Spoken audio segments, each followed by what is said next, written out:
जुगनूपुर का दशहरे का मेला काफी अच्छा लगता था, इसलिए दूर दूर से लोग वहाँ पर मेला देखने के लिए आया करते थे और उस मेले में काफी चीजें बिकती थी।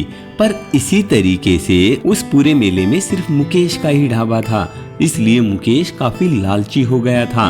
वो अपनी मन मर्जी के तो दाम देता था और लोगों को लाइन में खड़ा रखता था, उन्हें अच्छा खाना भी नहीं खिलाता था और सोचता था यहाँ पर सिर्फ मेरा ढाबा है, यहाँ अगर राजा भी आएगा तो भी लाइन में लग के ही खाना लेगा और मेरी मर्जी से ही खाएगा। मुकेश ऐसे सोचते हुए पूरे मेले में अपनी मनमानी चलाता था। दशहरे की बात है, नितिन भी उस मेले में घूमने के लिए आया था अपनी फैमिली के साथ, अपनी बीवी और बच्चे को लेकर। तो उसके बच्चे ने जिद की, पापा पापा देखो ना, वो बाहर ढाबा है और वहाँ कितनी भीड़ भी लगी है, चलो वहाँ पर कुछ खाते हैं ना। तो नितिन ने सोचा क्यों ना आज बच्चे को बाहर ही खाना खिलाया जाए। तो वो ढाबे पर गया और वहाँ से टोकन लिया और लाइन में लग गया। पर काफी देर से वहाँ पर उसका खाने का नंबर ही नहीं आ रहा था और नितिन को देर भी हो रही थी। तो नितिन मुकेश के पास गया और बोला, भाई देखो तुम्हारे ढाबे पर काफी भीड़ लगी हुई है और मेरे पास इतना टाइम है नहीं, तो आप ऐसा करो, अपना टोकन वापस ले लो और मुझे पैसे दे दो। नहीं नहीं, ऐसा नहीं हो सकता, मेरे ढाबे पर जो आएगा उसे खाकर ही जाना पड़ेगा और मैं पैसे वापस नहीं देता। तुम्हारे पास टाइम नहीं है तो तुम ऐसे ही जा सकते हो, पर पैसे वापस नहीं मिलेंगे। भाई ये तो गलत बात है, तुम एक तो इतना महंगा खाना देते हो, ऊपर से लोगों को इतना इंतजार करवाते हो। गलत क्या, यहाँ पर अगर राजा भी आएगा तो भी लाइन में लगेगा, तुम क्या चीज हो।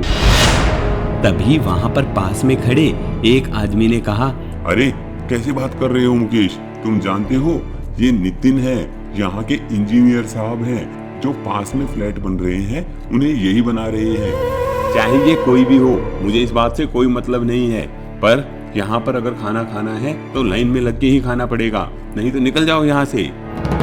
तभी नितिन ने सोचा, इस इंसान का घमंड तोड़ना पड़ेगा, यहाँ पर कंपटीशन नहीं है ना, इसलिए ये इतना बोल रहा है और ऐसे ही लोगों को लूटता है। वैसे भी ये 20 रुपए की चीज 100 रुपए में बेचता है, मैं इसे देख लूंगा। ऐसा सोचते हुए नितिन वहां से निकल गया और थोड़ी देर बाद में वहीं मेले में एक अनाउंस करने वाला आया और बोला, सुनो सुनो सुनो, आपके इस मेले में बहुत अच्छा एक बम रेस्टोरेंट बना है, आप उसमें आइए और अपनी मर्जी से खाइए, कोई ज्यादा दाम देने की भी जरूरत नहीं है तुम्हें, जल्दी आइए। सारी भीड़ ने वो सुना और वो उसके साथ में चल पड़ी। तभी वहां पर सामने जाकर देखा एक बम जैसा रेस्टोरेंट वहां बना हुआ है। वो दिखने में एक बड़ा सा सूतली बम लगता था, लोगों को वो बहुत अच्छा लगा।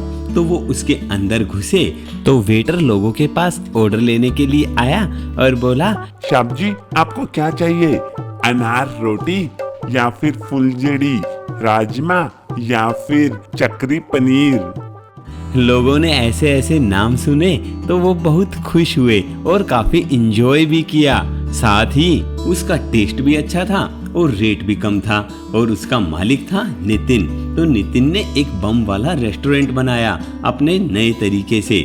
अब मुकेश के पास भीड़ आनी बंद हो गई तो मुकेश काफी परेशान हुआ। तो ये नितिन मुझसे बदला ले रहा है, इसे मुझे मजा चखाना ही पड़ेगा। ऐसा सोचते हुए मुकेश नितिन के रेस्टोरेंट में गया और वहां पर एक बम छोड़ दिया ताकि वो बम फटे और सारी भीड़ डर के रेस्टोरेंट से भाग जाए और वापस कभी भी रेस्टोरेंट में ना आए।